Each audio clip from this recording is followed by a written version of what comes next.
Good afternoon, everyone. My name is Michael Haan. For those of you that didn't hear the first time, I am a Canada Research Chair in Population and Social Policy at the University of New Brunswick. I'm cross-appointed between economics and sociology.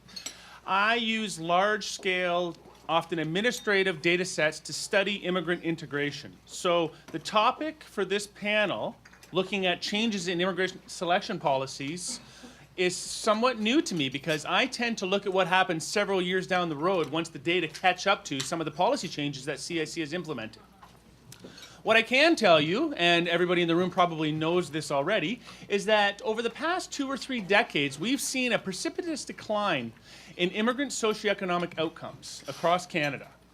So, we talk about the Gilded Age of immigration when we had lots of people coming in and they were faring relatively well socioeconomically. Well, this all started to change in the late 70s all the way through the 80s and definitely into the 90s and the present.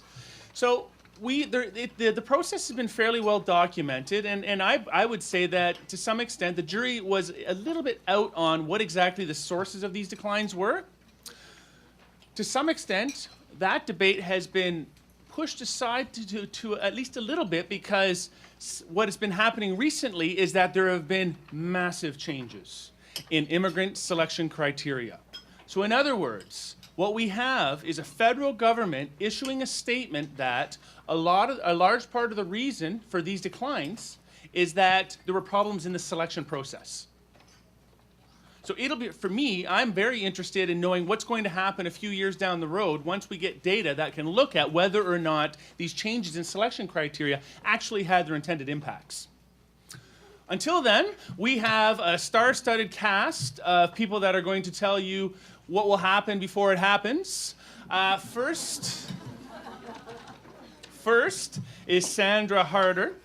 She is the Director General of Strategic Policy and Planning at Citizenship and Immigration Canada. Because she has that title, she gets to speak for 15 minutes. Everyone else on the panel gets 12 minutes, and we'll go in order. The first speaker after Sandra will be Victoria Esses, who needs no introduction. She's the Principal Investigator for the Pathways to Prosperity Initiative, and she's at Western University.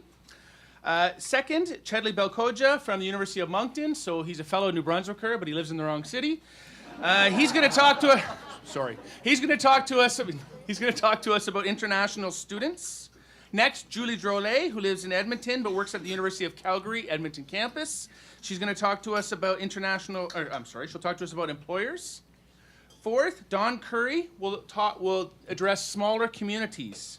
He's the Executive Director of the North Bay and District Multicultural Center. Finally, Timothy Owen will share his thoughts on accreditation, and Timothy is the Director of the World Education Services.